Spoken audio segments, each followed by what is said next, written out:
no recuerdo qué edad tenía,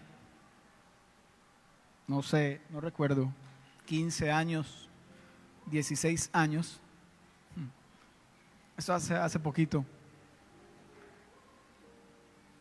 Y jugando fútbol, hubo otro chico que me entró muy fuerte, fue muy brusco conmigo.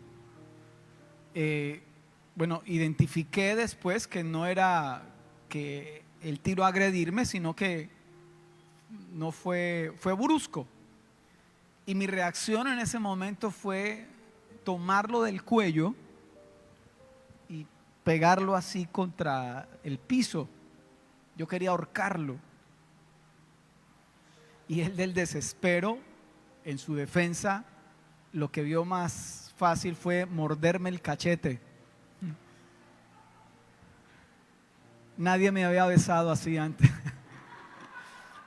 Y me dejó, cuando yo sentí que me iba a arrancar el pedazo, yo lo solté. Y después nos fuimos a los puños.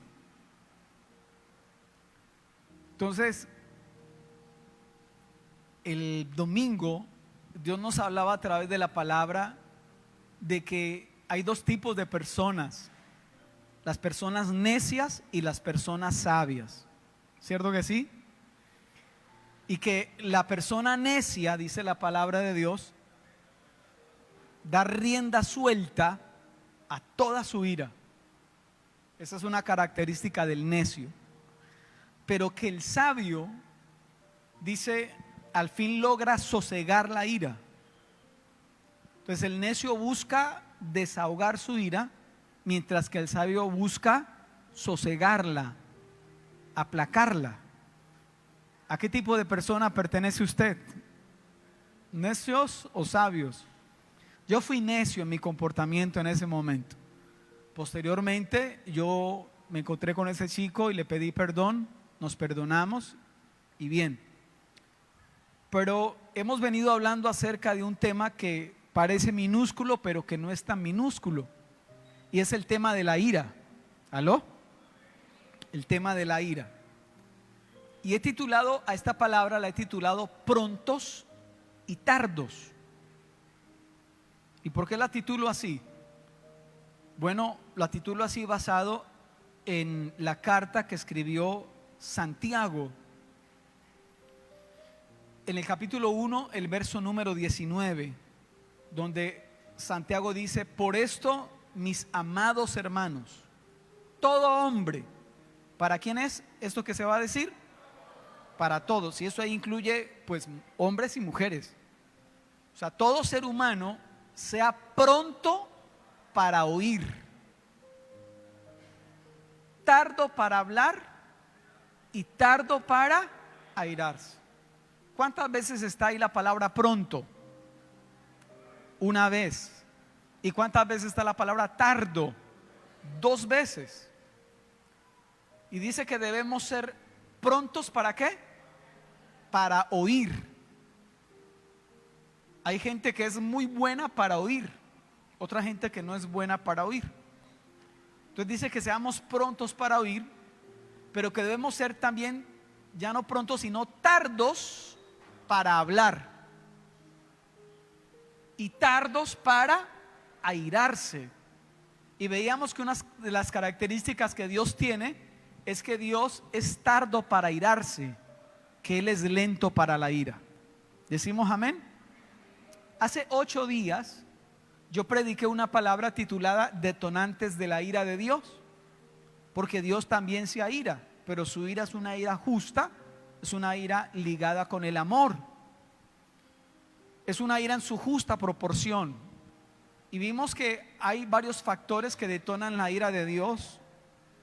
Uno de ellos es la idolatría, otro de ellos es la queja, si mal no estoy, cuando usted se queja de todo lo que Dios le da. Otra es la murmuración, otra la rebeldía y otra la obstinación. Eso lo vimos hace 8 días. Y el día domingo predicamos una palabra titulada no golpees la roca, y vimos 4 factores o causas principales de las cuales ya nosotros los seres humanos nos produce ira. Uno de ellos es el dolor, otro de ellos nos produce ira la injusticia, otro el temor y otro la frustración. Ok, eso como repaso. Prontos y tardos. Ahora, quiero que vayamos por favor ahí mismo en Santiago, donde empezamos a leer inicialmente, el primer versículo del primer capítulo que el apóstol Santiago escribe. Y dice: Santiago, siervo de Dios y del Señor Jesucristo, a las 12 tribus que están en la dispersión, salud. ¿A quién le está escribiendo Santiago esa carta? A las 12 tribus de Israel. Dice que están en la dispersión. Más exactamente, escuche, el contexto histórico de esta carta es que Santiago le está escribiendo a todos los cristianos judíos que ya no están en Jerusalén y que les tocó salir corriendo porque los iban a matar a causa de ser cristianos. Entonces, esos cristianos están en diferentes lugares. Esos judíos cristianos están en diferentes lugares huyendo, no la están pasando bien. Imagínate aquí en Colombia las personas que les ha tocado vivir el desplazamiento forzoso y de la noche a la mañana todo cambia. Entonces, Santiago le escribe a esas personas cristianas judías que les tocó huir, salir corriendo, que fueron dispersados. En Hechos 8:1 no lo vamos a leer, pero dice, literalmente dice, y todos fueron esparcidos. Ahora, ¿quién estaba detrás de esas persecuciones? Un tipo llamado Saulo. Era como el autor intelectual de perseguir esos cristianos, esos tales cristianos, dice la palabra. Entonces, comentarles el contexto para que entremos en materia. En el versículo número 2 sigue diciendo el apóstol Santiago, dice: hermanos míos, tened por sumo gozo. ¿Qué significará sumo gozo? La máxima felicidad. ¿Cuándo? Cuando os halléis en diversas pruebas. Eso no tiene lógica. Dígame usted a mí que yo debo tener un gozo muy alto cuando yo esté pasando por una prueba. ¿Cuántos aquí lo viven en su vida? Cuando usted está pasando por una prueba y que alguien le pregunte: ¿y usted por qué está como tan contento? No, estoy pasando por una prueba. Usted ni se imagina. ¿Y por eso está tan contento? Sí. Bueno, que yo recuerde, son contadas en mi mano las personas que yo he visto que tienen una actitud así cuando están pasando por una prueba. Entonces, lo primero que quiero decirles es lo siguiente: la prueba nos prueba. Dígale eso a alguien, dígale: la prueba te prueba. ¿Para qué es una prueba? Pues para probarnos. ¿Hola? Entonces, Dios, como buen profesor, Él nos enseña, como lo está haciendo en esta noche a través de esta palabra. Pero no solamente nos enseña, sino que nos prueba, nos hace quiz, nos hace examen. Entonces hay momentos en la vida donde Dios le dice a Felipe: Felipe, saque una hoja. Donde le dice Dios a Kelly: Kelly, saque una hoja. Uy, Señor. Sandra, te voy a hacer un quiz. Uy, Señor. Entonces, no nos gustan las pruebas, pero la Biblia dice que cuando nos hallemos en una prueba, tengamos sumo gozo dice la palabra de Dios. Y ese sumo está con ese, que quiere decir un gozo altísimo, el más alto gozo. Pero también, escuche esto, la prueba nos saca el sumo. Y ese sumo ya no es con ese sumo es con Z. ¿Cierto que sí? ¿Y usted qué vende, señora? Estoy vendiendo zumo de limón. Zumo con Z. O sea, quiere decir que ese limón, ¿qué hicieron con el limón? Lo partieron y lo exprimieron y le sacaron el zumo. ¿Aló? ¿Creen ustedes que Dios hace eso con nosotros? Sí, Señor. Dios lo hace con nosotros. Y nos saca el zumo con Z. Y la idea es que nos saque los dos zumos. El zumo gozo y el zumo con Z. ¿Aló? Y ese zumo con Z, pues lo de acabo de decir, es el líquido que se extrae de las frutas o de las hierbas. En fin. Entonces hay gente que si lo que tiene en su corazón es la amargura, cuando Dios lo exprima, ese zumo con Z será zumo de ¿qué? De amargura. Pero si hay en el corazón contentamiento, cuando Dios nos exprime en la prueba, saldrá ese zumo con ese de gozo. ¿Cuántos dicen amén? Porque ¿qué quiere hacer un maestro, un profesor? ¿Qué es lo que pretende cuando nos quiere hacer una prueba, un examen? Pues lo que ese profesor pretende es extraer el conocimiento que el alumno tiene para comprobar la medida de su aprendizaje. Hoy en día en la educación, tristemente, los estándares han bajado. ¿Para qué? Para que el sistema de educación diga, vamos bien, todos pasaron, nadie se quedó. ¿Sí? Así es. Hoy en día la educación, desafortunadamente. Pero con Dios no es así. Con Dios, si usted no pasa la prueba, repite. Y si la segunda vez no la volvió a pasar, sigue repitiendo. ¿Aló? Eso no es como hoy en día, que el estudiante es promovido al siguiente grado, pero quedó con 3 materias arrastrando del grado anterior. Dios dice, no está listo para ser promovido.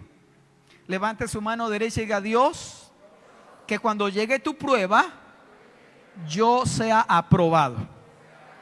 ¿Cuántos dicen amén a eso? ¿Cuántos están pasando por una prueba actualmente? Bueno, la idea es que ustedes sean hallados aprobados. Lo segundo lo encontramos en el verso 3 y 4, que dice, Santiago dice, el por qué debemos tener sumo gozo. Dice, sabiendo que la prueba de vuestra fe produce ¿qué? Paciencia. Según ese verso 3, ¿qué es lo que Dios está probando? Mano al pecho, no diga mi fe. ¿Qué es lo que Dios prueba? Mi fe. Entonces dice que la prueba de nuestra fe produce paciencia. Amén. Todos los que estamos aquí tenemos fe en uno u otro grado. Esa fe va a ser probada. Y la idea es que el resultado de la prueba de nuestra fe produzca paciencia.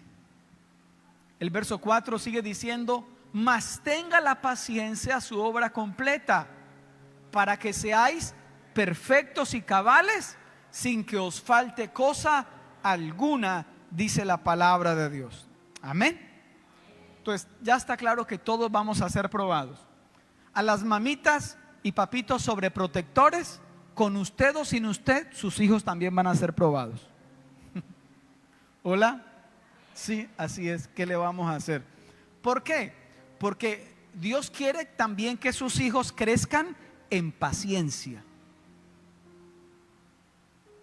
Y esa es una de las tareas nuestras como padres, enseñarles a nuestros hijos a ser pacientes. ¿Es así o no es así?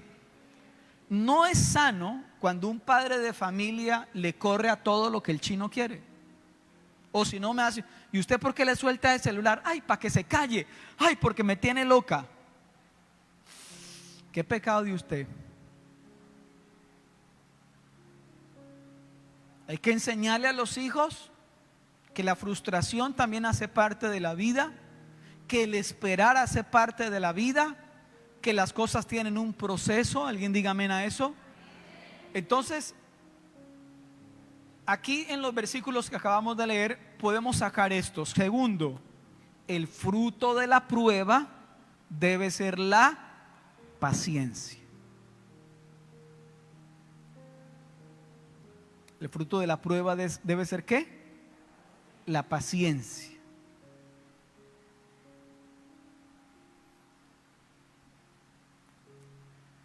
Sí. Listo, muy bien. Entonces, escucha acá. Nosotros a veces subestimamos la paciencia y pensamos que la paciencia es algo que le queda bonito solo a la Madre Teresa de Calcuta, pero a nosotros no. Pero si usted puede ver bien el versículo número 4, la Biblia habla acerca y dice, el verso 4 habla de perfeccionamiento y habla de cabalidad. Dice, pero tenga la paciencia su obra completa para que seáis perfectos y cabales.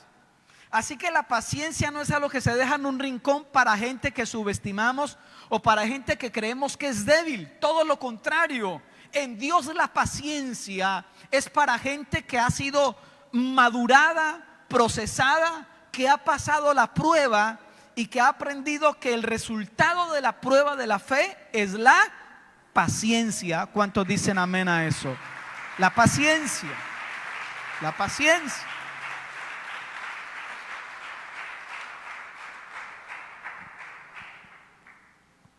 La paciencia está ligada a la constancia. Algunos aquí a principio de este año empezaron una dieta y dijeron el 2024 es mi año. Y ahí van. ¿Qué ha requerido eso? Paciencia, constancia. ¿Aló? ¿Cuántos de los que están aquí se propusieron una disciplina para este año y ya hoy, aquí estamos, 10 de abril, ya no está? El chico, la chica que en febrero marcando sus cuadernos dijo, este año me propongo a no atrasarme en las notas que voy a tomar. No pasó 15 días y ya empezó a pedir cuadernos prestados. Entonces, ojo a esto. La paciencia está ligada a la constancia. Por eso el verso 8 del mismo capítulo de Santiago, Santiago dice, el hombre de doble ánimo o la persona de doble alma es inconstante en todos sus caminos. Si usted es una persona que lo caracteriza la inconstancia, o Dios a usted le hace un llamado donde Dios le dice, yo quiero llevarte a ser una persona constante. Y para que esa constancia esté en nuestra vida, Dios quiere formar en nosotros la paciencia. ¿Y cómo lo hace? Probando nuestra fe. ¿Aló? Lo tercero, para pasar la prueba o para ser aprobado, vas a necesitar sabiduría. Usted que está pasando actualmente por una prueba, usted no se puede ir de aquí, de este templo hoy, sin hacer una oración. ¿Cuál es, pastor? Pedirle a Dios que le dé sabiduría. Cuando usted y yo atravesamos la prueba sin el ingrediente de sabiduría, en lugar de hacer bonito, vamos a resultar haciendo un peor problema. En el versículo 5 al verso 7 sigue diciendo Santiago: si alguno de vosotros tiene falta de sabiduría. ¿Cuántos aquí tienen falta de sabiduría? Yo también. Yo no he escuchado, primero que gano, estoy sobrado en sabiduría, le presto, es más. No. Si alguno de vosotros tiene falta de sabiduría, ¿qué debe hacer? Pídala a Dios, el cual da a todos. ¿Cómo da? Abundantemente y sin reproche. Otra versión dice sin echarnos en cara, y le será dada. Verso 6. ¿Cómo debemos pedir esa sabiduría? Con fe, no dudando nada, porque el que duda es semejante a la onda del mar, que es arrastrado por el viento y echada de una parte a otra. No piense pues quien tal haga, o sea, que usted pida sin fe, que recibirá cosa alguna del Señor. Entonces yo he llegado a creer algo. Hay circunstancias en las cuales yo he estado, pruebas, y cuando yo le digo: Dios, yo necesito sabiduría para saber qué debo hacer o qué no debo hacer, yo creo inmediatamente que Dios me va a dar esa sabiduría. ¿Sí? Conforme lo que leímos allí. Pero pida con fe, no dudando nada. Entonces, lo que les decía ahorita, para pasar la prueba o para ser aprobado, vamos a necesitar sabiduría. El libro de Santiago, o la carta de Santiago en la cual estamos trabajando, es considerado el Proverbios del Nuevo Testamento. O sea, lo que para el Antiguo Testamento es Proverbios, para el Nuevo Testamento lo representa Santiago. Y usted lee en esos pocos capítulos de Santiago que la palabra sabiduría aparece en varias ocasiones. Entonces, si usted está siendo probado en estos tiempos, respire profundo, a ver, suelte, y después vamos a pedirle a Dios que nos dé ¿qué? Sabiduría. La Biblia dice que hay gente que toma malas decisiones porque no tuvieron ¿qué? ¿Y sabe qué es peor? Que después de haber tomado malas decisiones por no haber actuado con sabiduría, ¿a quién le echa la culpa? A Dios. Eso lo dice Proverbios capítulo 19, el versículo número 3. Dice: la insensatez o la necedad o la torpeza del hombre tuerce su camino, y luego contra Jehová se irrita su corazón. Por ahí a veces uno encuentra personas, uno que otro, resentidas con Dios. ¿Y qué le hizo Dios? Están culpando a Dios, pero no fue Dios, fueron sus malas decisiones. Entonces, para pasar la prueba necesitamos sabiduría. Cuarto, usted debe estar atento a esto. En la prueba usted va a ser tentado.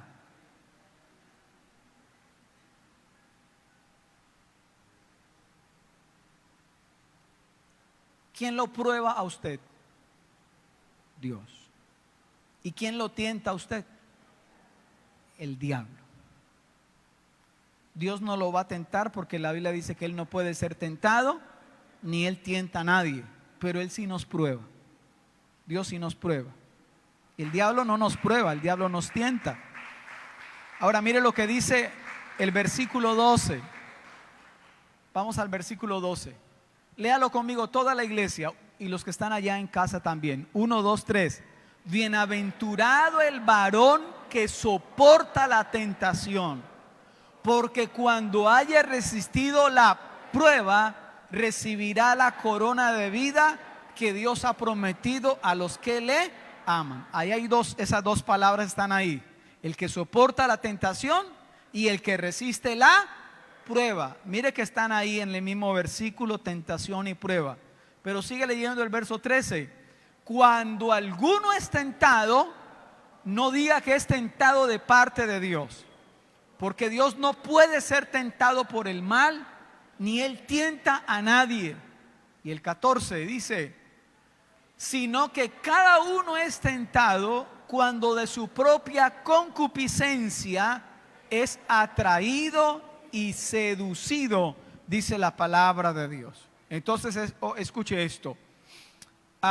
Dios nos prueba, Dios no nos tienta. Satanás no nos prueba, él nos tienta. Y se une el roto con el descosido. ¿Qué significa eso? Que dice la Biblia que en nosotros los seres humanos hay una naturaleza pecaminosa, una tendencia pecaminosa que está innata y que la heredamos de nuestros padres Adán y Eva, y se une nuestra concupiscencia que llevamos dentro, esa inclinación a hacer lo malo, con lo que el diablo nos ofrece desde lo externo. ¿Aló? Entonces, a lo que yo quiero ir es a esto. Siempre tenga en cuenta que cuando usted va a ser probado, las tinieblas dicen: esta es la gran oportunidad, porque está frágil. Por aquí es, Dios lo está probando, pero Satanás se mete y dice: yo lo voy a tentar. Por eso es que necesitamos sabiduría, para que cuando estemos pasando por en medio de la prueba, identifiquemos fácilmente la tentación para decir no. Hay gente que ya tiene un problema, que es la prueba, pero agrandan el problema cuando ceden a la tentación. Y en lugar de salir de la prueba, lo que hacen es hundirse más. Le voy a poner un ejemplo. Jesús fue probado, Jesús, ni él se escapó. Y allá en el huerto estaba siendo probado y le dijo a Jesús en oración: si es posible, pasa de mí esta copa, pero que no se haga mi voluntad sino la tuya. Una prueba dura, ¿sí o no? Pero cuando Jesús ya estaba en la cruz, fue tentado, porque Satanás le mandó por ahí uno que otro mensajero que le dijo: bájate de la cruz. Si eres el Hijo de Dios, demuéstralo bajándote de la cruz. ¿Podía haberse bajado de la cruz? Claro. Jesús, hermano, hubiera podido en ese momento decir: se aborta la misión, me bajo de acá. Pero no lo hizo, no se dio. Otro ejemplo, Job. ¿Se acuerdan de Job? ¿Fue probado? Sí. Pero en medio de esa prueba, su propia esposa, usada por el mismo diablo, ¿sí?, le dijo a su esposo Job, cuando lo vio llevado, le dijo: maldice a Dios y muérete. Como quien dice, para no dilatar más su muerte, maldiga a Dios, para que más rápido usted descanse de esta situación. Para alguien pudo haber sido una tentación, para Job no lo fue. Y Job le dijo a su esposa: has hablado con una mujer necia, con una mujer insensata. ¿Aló? Entonces, ¿a qué vamos a ser tentados en medio de la prueba? Vamos a ser tentados a airarnos desmedidamente.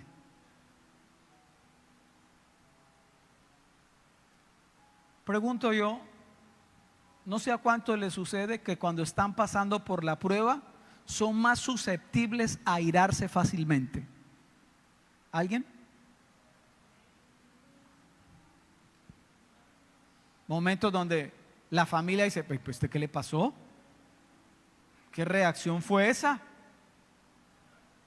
Ay, no me hable, no quiero hablar con nadie. ¿Qué pasó?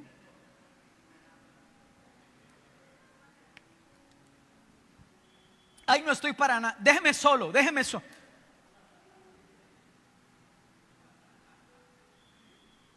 Entonces, es una tentación que en medio de la prueba nosotros nos airemos desmedidamente. Verso 19 de ese mismo Santiago, capítulo 1 dice: por esto, mis amados hermanos, lo que leímos al principio, todo hombre sea pronto para oír, tardo para hablar y tardo para airarse. Déjeme el versículo ahí, por favor, Jessica.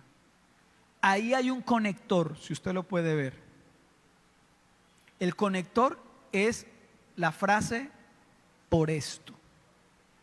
Venimos hablando de la prueba, venimos hablando de la tentación que llega junto con la prueba, y aparece que un conector dice por esto. Mis amados hermanos, todo hombre sea pronto para oír.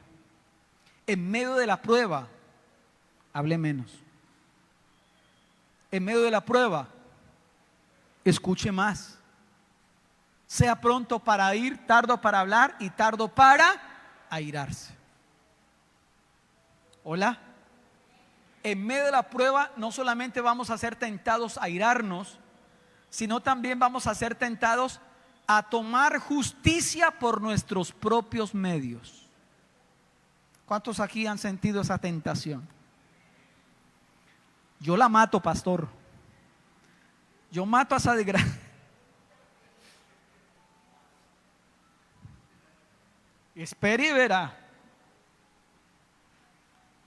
Claro, la mayoría de los que estamos aquí hemos tenido esa tentación. Por eso el verso 20 dice que debemos ser tardos para hablar, y dice porque la ira del hombre no obra la justicia de Dios. Leanlo ustedes, 1, 2, 3. Porque entonces Dios dice, espere, no tomen justicia por sus propias manos. La ira del hombre no deja operar la justicia de Dios. En esas situaciones, escucha acá, u opera su justicia u opera la justicia de Dios, pero no pueden operar las dos al tiempo. ¿Aló? Es como si Dios dijera, déjeme, yo hago justicia, usted refúgiese en mí, deje esa situación en mis manos y yo me encargo de hacer justicia. ¿Cuántos dicen amén? Cuando usted se encarga de hacer justicia por sus propios medios, Dios se sale de la ecuación y Dios dice, ok, usted lo hizo. Y la justicia nuestra en momentos de ira es una justicia imperfecta, pero la justicia de Dios es una justicia, ¿cómo creen ustedes? Perfecta. Es que escuche esto que le voy a decir, o más bien dígaselo a su hermano de confianza, a su vecino de confianza. Dígale, es que en la prueba hay ciertos grados de injusticia. Dígale, o de aparente injusticia. Ahora dígale eso a otra persona, si se acuerda qué fue lo que le dijo. Bueno, dígale, en la prueba hay cierto grado de injusticia o de aparente injusticia. Pero es que no es justo, pastor. Sí, no es justo. O hay personas que como tienen el cinturón tan bajo, o tan alto más bien, tan arriba, piensan que cualquier cosa es personal, se lo toman personal. Gente que es tan delicada, de esos aquí no hay en la Huelellana, bendito sea Dios. Sí, pues hay gente que tienen el espíritu de la chilindrina.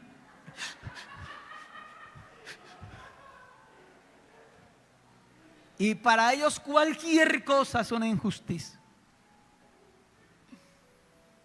Si el marido no le hizo el tinto a las 6 de la mañana, ya tuvo problema con el marido. Oh.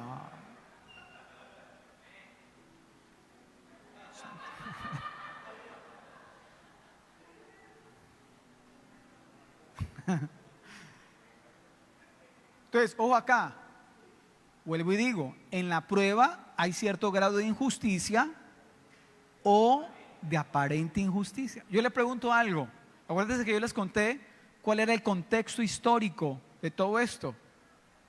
¿Era justo? ¿Era justo que cristianos judíos tuvieran que dejar su tierra, sus casas, sus bienes, sus negocios para salir de un momento a otro porque a un tal Saulo le dio el arrebato de perseguir cristianos con permisos legales? No, no era justo. Eso no es justo. Ahora, imagínese usted un complot de los judíos cristianos para asesinar a Pablo o a Saulo. Vamos a hacer justicia por nuestra propia mano. Yo tengo un revólver, diría alguno. Listo. ¿Y cuál es el plan? Tal, usted lo pistea por tal lado.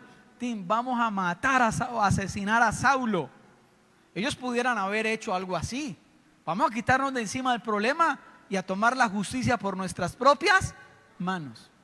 ¿Lo hicieron? No. ¿Qué hicieron? Pues hicieron caso a lo que Santiago está diciendo. Dejen lugar a la ira de Dios, porque la ira de ustedes no deja operar la justicia de Dios. Ahora, la pregunta que yo le hago a usted: ¿hizo Dios justicia? Póngale cuidado. ¿Cómo fue la justicia de Dios? Lo cogió a Saulo, que iba camino a una ciudad llamada Damasco a perseguir cristianos. A mediodía se le apareció, lo dejó ciego 3 días. Tal fue el impacto que no pudo ni comer ni beber durante 3 días. Lo dejó entre tonto y sonso, ¿sí? Y Saulo quedó así como que, ¿qué pasó aquí? Y Saulo dijo: ¿quién eres tú? Y Jesús le dijo: yo soy Jesús a quien tú persigues, papito. Y te voy a pasar de ser perseguidor a ser perseguido. Ahora vas a trabajar para mí.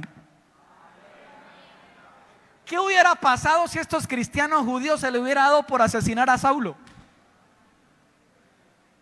Usted y yo no estuviéramos acá.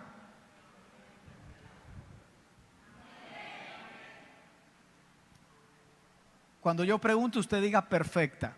¿Cómo es la justicia de Dios? Y claro, cuando ven un tal Saulo llegar a los cultos, uy, quieto.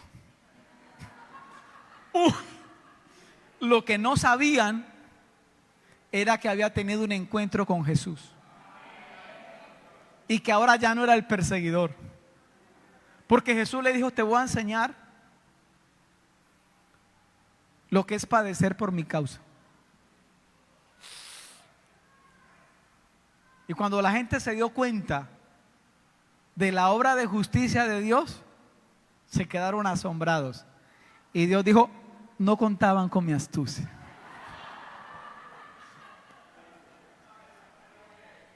Entonces, mire, cada vez que usted pase por una injusticia, déjeselo a Dios. Hágalo a la manera de Dios. Para mí, desde pequeño, es lo bonito cuando hay esos relatos de padres a hijos. Porque yo les he contado a ustedes que mi abuelo echó a mi mamá de la casa cuando se dio cuenta que mi mamá le había entregado su vida a Jesús. Y un día también echó, casi que, no lo echó, pero sí fue feo la actitud que tuvo, porque mi papá estaba en la casa donde mi mamá, estaba visitándola allá, y entonces mi abuela le dio a comer un plato de comida, creo.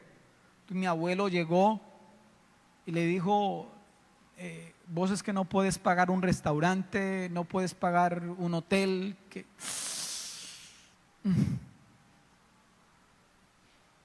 Pero al tiempo, bueno, mi papá y mi mamá se casan, tienen unos hermosos hijos.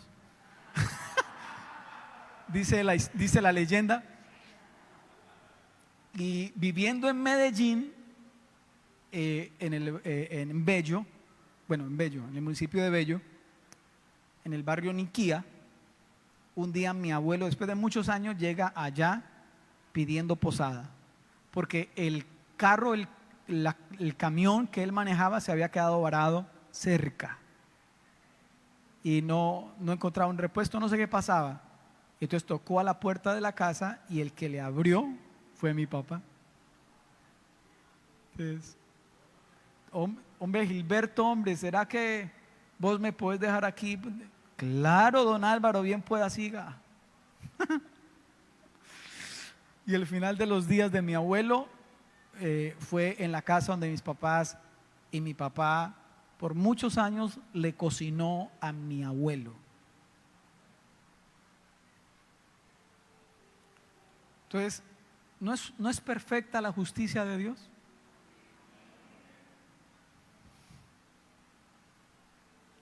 Entonces, usted y yo nos vamos a sentir tentados a irarnos, a hacer estragos, a tomar justicia por nuestros propios medios, y también pilas, porque en medio de la prueba vamos a ser tentados a hablar más de lo debido. ¿A qué dije?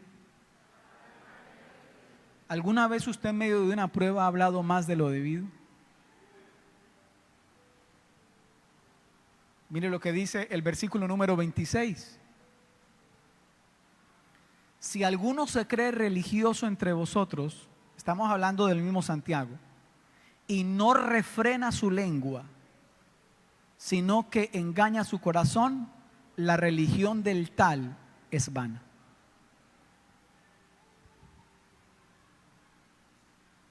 Con razón, la Biblia dice, todo hombre sea pronto para oír, tardo, y aquí está otra vez hablando, diciéndolo de otra forma, refrenar la lengua.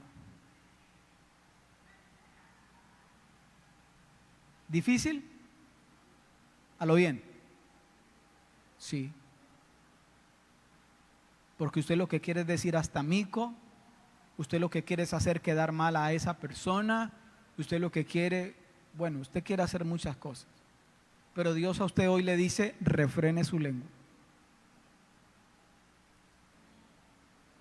Permítame terminar diciendo esto, iglesia. Dios está empecinado, y es empecinado en el buen sentido de la palabra. Dios está empecinado en producir en usted y en mí el fruto del Espíritu Santo, llamado paciencia, que es prima hermana de la bondad, que es prima hermana de la mansedumbre y que es prima hermana de la templanza. Dios está empecinado en que usted y yo nos parezcamos más a Jesús.